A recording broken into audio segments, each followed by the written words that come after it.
ठाण्यातील उपवन परिसरात असलेल्या पुण्यश्लोक अहिल्याबाई होळकर यांच्या नावाने तयार करण्यात आलेल्या घाटावर अहिल्याबाई यांची प्रतिमा लावण्यात यावी, तसेच या ठिकाणी त्यांची माहिती मिळावी अशी मागणी करत आज शेतकरी कामगार पक्षाच्या वतीनं निदर्शनं करण्यात आले। यावेळी शेतकरी कामगार पक्षाचे ठाणे जिल्हाध्यक्ष प्रसाद साळवी, ठाणे शहर अध्यक्ष ऋषिकेश तायडे तसेच आदी पदाधिकारी उपस्थित होते।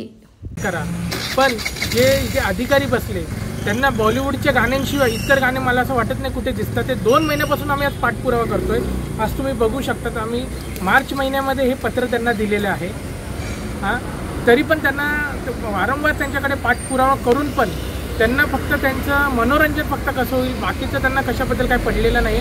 मराठी भाषेचं आज महाराष्ट्रात मराठी भाषा ही त्यांना हे माहिती आहे की बाबा, तरी पण त्यांना या मराठीच्या याच्याबद्दल काही पडलेलं नाही। याचं आम्हाला खंत वाटतं की 2 महिन्यापासून पाठपुरावा करून पण हे जर करत नाही तर मला असं वाटतंय त्यांना काही या मराठी भाषेबद्दल आणि मराठी माणसाबद्दल काही पडलेलं नाही। फक्त नावापुरतं या घाटाला महाराणी अहिल्यादेवी होळकरांचं नाव दिलंय, फक्त राजकारण करायसाठी नाव दिलंय। बाकी त्यांच्या मनामध्ये काही त्यांच्याबद्दल आदर नाही। तुम्ही बघू शकता आतमध्ये कुठल्याही प्रकारचं त्यांचं कसलं त्यांनी इतिहास लावलेला नाही।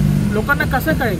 आज तुम्ही बघू शकता की उपवन इथे यांनी जो इतका सुंदर जो हा घाट बनवलेला आहे, पण तिथे कसल्या प्रकारचं काही हे त्यांनी केलेलं नाही, याची आम्हाला खंत आहे। मागच्या 3 मार्च महिन्यापासून आम्ही मागणी करत होतो की अहिल्याबाई होळकर हे घाट आता इथे स्थापना आहे। चांगला घाट आहे, आम्ही त्याला लोकांसाठी एक नाव, लोकांसाठी एक घाट झालं, सगळं काय झालं चांगलं आहे। पण अहिल्याबाई नाव दिलं आहे, मग फोटो कुठे?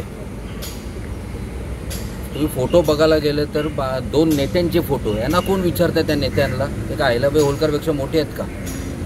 आणि ऑलरेडी 24/3/2025 पासून आम्ही मागणी करतो, आमचं सहकारी ऋषिकेश तायडे, आणि ते मागणी करून आम्हाला त्याचं राजकारण खरं करायची इच्छा नव्हती। आमची इच्छा होती महानगरपालिकेने प्रामाणिकप्रमाणे कायद्याप्रमाणे याचा फोटो लावा आणि हा फोटो हटून हा फोटो लावा। पण त्यांना वेळ का लागला कळलं। आज 300 वर्ष होऊन आज झाली तरीसुद्धा महानगरपालिका असू द्या या कुठल्याही त्यांना कोणाला जाग आली नाही।